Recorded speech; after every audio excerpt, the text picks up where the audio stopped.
সোনকালে আহিবি কাপোৰ ধোৱাটো বাদে তাই ঘৰখনত থাকিবলৈ সময় নাই ক'ত সময় হ'ব নদী পাৰত গৈ পিলিঙাৰ ডেকাৰ লগত গা ঘেলাই ঘেলাই থাকিবলৈহে সময় ওলায় এইজনীৰ পৰা আৰু শান্তি নাই আহক আজি তাই ঘৰলৈ তাইক মই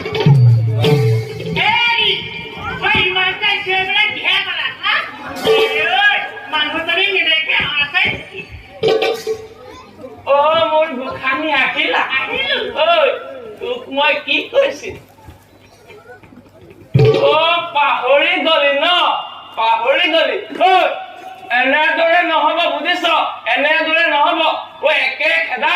বাপেৰে আমাৰ পাবি গৈ মোৰ কথাটো শুনকচোন কি শুনিব লাগে তই মোক অকৰা পাইছ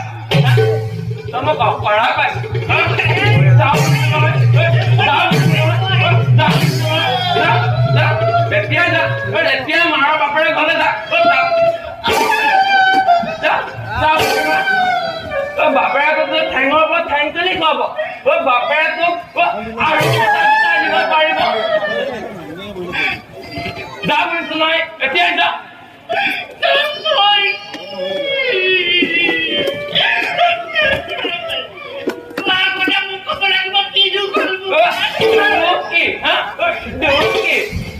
বুঢ়ী বয়সত একুৰি ল'ৰা ছোৱালীৰ মাক হৈ পিলিঙাৰ ডেকাৰ লগত লেটি পেটি কৰি থাকিবি আৰু কবি দুখ কি গতিকে তোৰ দৰে অসতী মাইকীৰ লগত মই আৰু সংসাৰ নকৰো তুৰন্তে মোৰ ঘৰৰ পৰা বাহিৰ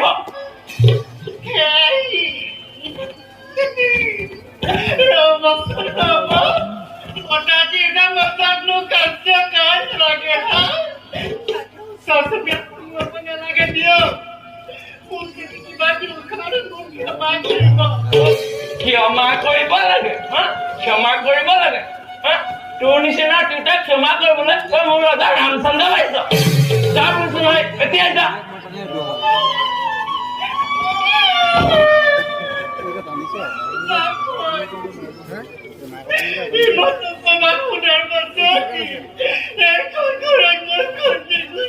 তই যাবি না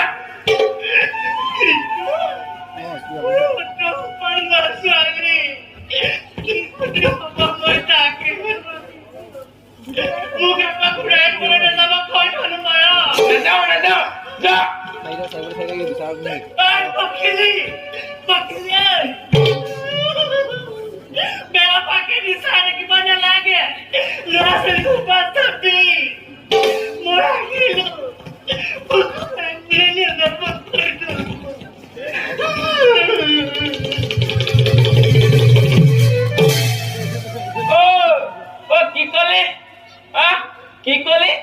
তোক মই ঘূৰাই আনিবলৈ যাম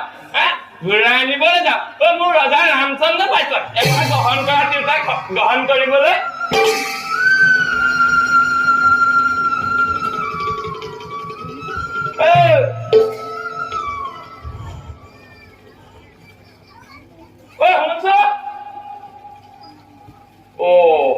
এইদিন দেখোন সঁচাকৈ গ'ল